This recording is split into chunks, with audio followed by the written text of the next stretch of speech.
Well, happy weekend. Doing one more outdoor project with another light, this time in the backyard. Basically got the exact same one that we have on the side. This was plenty bright, and I think this will do very nicely out here. Similar design as well, so it looks a little more aesthetically pleasing. So let's chuck this right up there, get rid of that. That was a quick 5 minutes or so, and now I got caulking on the top and both sides, keeping the bottom open so that way if moisture gets in there, it can easily get out again. So we'll let that set for a couple of hours, and then we'll put everything together tonight and test that it works. Ooh, it works. Works really well. What you been doing? Not doing drugs. Are you sure? Oh my gosh. No, I've been sanding. Only for like 10 minutes. It's amazing how much dust that creates, huh? Yeah, benefit of the top coat is that it's very easy to sand, but the negative is that it's very fine, and being in a closed area, it hangs in the air. It gets on everything. I need a shower. Yeah. Hi. I'm still recovering from being sick, so the only productive thing I've done this week is order suction cups and reinstall Noodle's scratcher. Now she can hang out in the sun in the morning. Well, we're getting back at it. Had a little bit of a break these last couple weeks, but got this opened up even more. So we were trying to figure out why there's moisture in the drywall here, and as you can see, there's nothing behind here. Behind the insulation, there's nothing. There's no pipes in this wall at all. And we even double checked that with the thermal imaging camera. It's just that it was moist and it's kind of stayed that way. So the only thing we can really think to do is just get rid of the moisture soaked drywall and replace it with some dry stuff. So I cut out a little bit more from what we had previously. Basically just tapped the moisture meter all along the wall so I can cut out as much of that as possible. And it's been open for, a week or two, so it's had time to dry out. Whatever moisture that was trapped in there should not be there anymore. So today I'm just going to patch this up. There we go, got everything drilled in, taped, mudded. We'll let that dry, and then a couple more coats, and then we can texture and paint everything, get this lovely interpretist abstract art back off the wall. Here's a small outdoor fix. This is the old flashing, I guess you'd call this, but it was pretty mangled. A lot less than, of course, this. I was just pulling it off, but we're going to be replacing that with a bit of sheet metal right here. So I got it bent in the place that I want it, and I have it marked here where I need to cut it to trim it up, so that way it can just slide right on there and be painted and be straight and fresh. All done.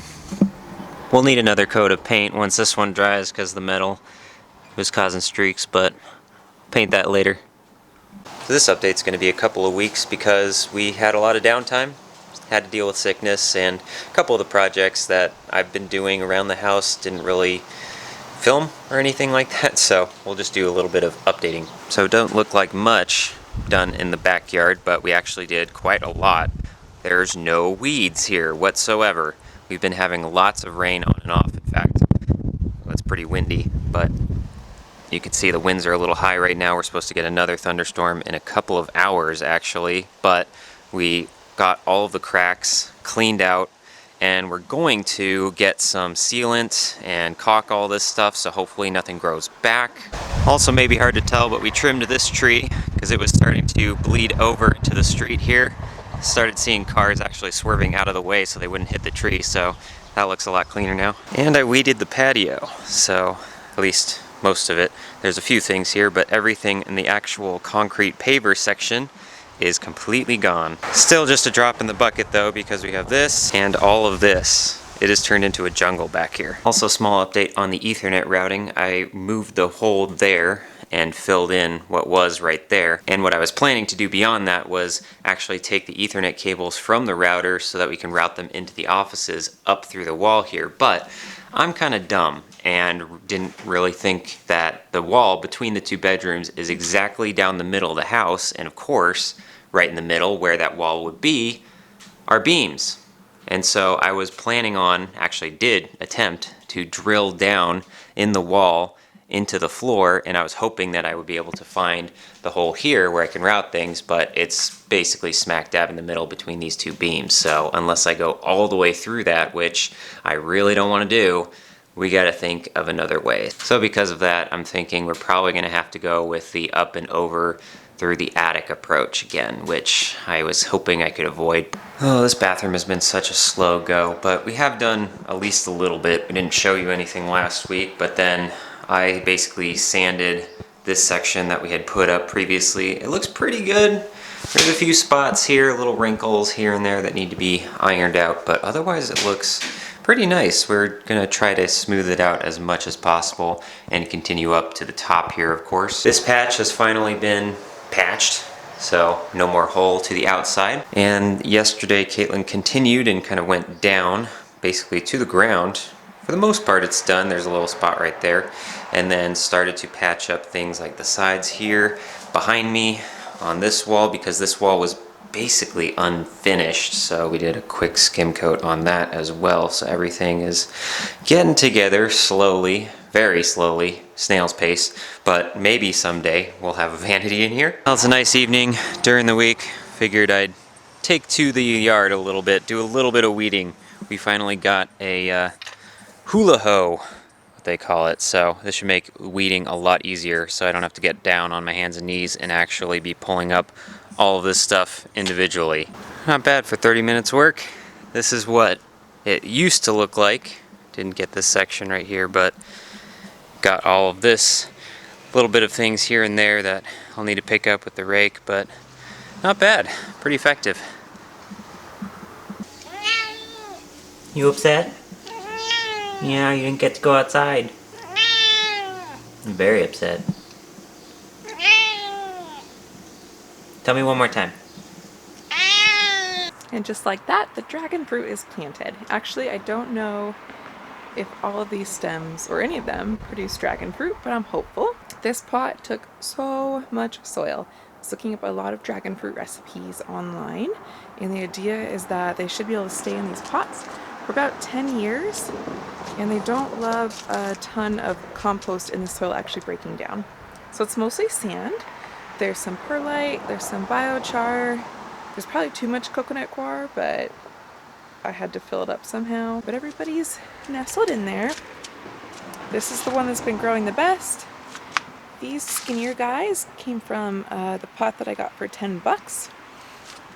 And then I have a couple hopeful ones that are just beginning to sprout on the back side. One day we shall have an overflowing of hopefully dragon fruit.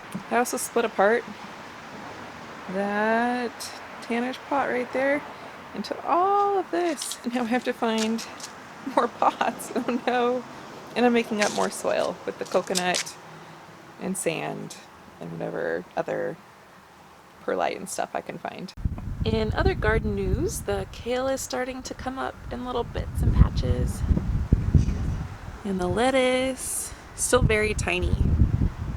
It's like 2.5 weeks old. When we were at Home Depot the other night, I had to get a new succulent. Isn't he cute? Cauliflower coming up. The string of pearls is doing better. Now that I've looped it around and allowed more roots to grow, it's looking happy.